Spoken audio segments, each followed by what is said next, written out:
Ésaïe, chapitre 42. Voici mon serviteur que je soutiendrai, mon élu en qui mon âme prend plaisir. J'ai mis mon esprit sur lui, il annoncera la justice aux nations. Il ne criera point, il n'élèvera point la voix et ne la fera point entendre dans les rues. Il ne brisera point le roseau cassé et il n'éteindra point la mèche qui brûle encore. Il annoncera la justice selon la vérité. Il ne se découragera point et ne se relâchera point, jusqu'à ce qu'il ait établi la justice sur la terre et que les îles espèrent en sa loi.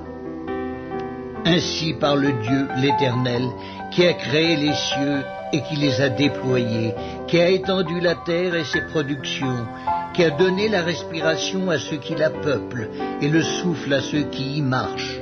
Moi, l'Éternel, je t'ai appelé pour le salut et je te prendrai par la main, je te garderai et je t'établirai pour traiter alliance avec le peuple, pour être la lumière des nations, pour ouvrir les yeux des aveugles, pour faire sortir de prison le captif et de leur cachot ceux qui habitent dans les ténèbres. Je suis l'Éternel, c'est là mon nom, et je ne donnerai pas ma gloire à un autre ni mon honneur aux idoles. Voici, les premières choses se sont accomplies et je vous en annonce de nouvelles. Avant qu'elles arrivent, je vous les prédis. Chantez à l'Éternel un cantique nouveau, chantez ses louanges aux extrémités de la terre, vous qui voguez sur la mer et vous qui la peuplez, îles et habitants des îles. Que le désert et ses villes élèvent la voix, que les villages occupés par Kédar élèvent la voix, que les habitants des rochers tressaillent d'allégresse, que du sommet des montagnes retentissent des cris de joie, qu'on rende gloire à l'Éternel et que dans les îles on publie ses louanges. L'Éternel s'avance comme un héros, il excite son ardeur comme un homme de guerre. Il élève la voix, il jette des cris, il manifeste sa force contre ses ennemis. J'ai longtemps gardé le silence, je me suis tu, je me suis contenu. Je crierai comme une femme en travail, je serai haletant et je soufflerai tout à la fois. Je ravagerai montagnes et collines et j'en dessécherai toute la verdure.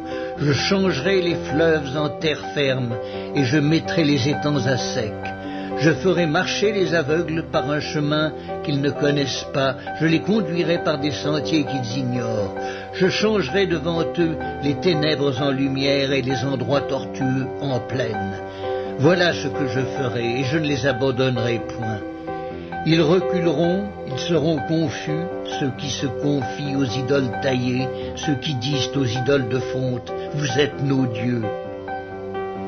Sourds, écoutez. Aveugle, regardez et voyez. Qui est aveugle, sinon mon serviteur, et sourd comme mon messager que j'envoie? Qui est aveugle comme l'ami de Dieu, aveugle comme le serviteur de l'Éternel? Tu as vu beaucoup de choses, mais tu n'y as point pris garde. On a ouvert les oreilles, mais on n'a point entendu.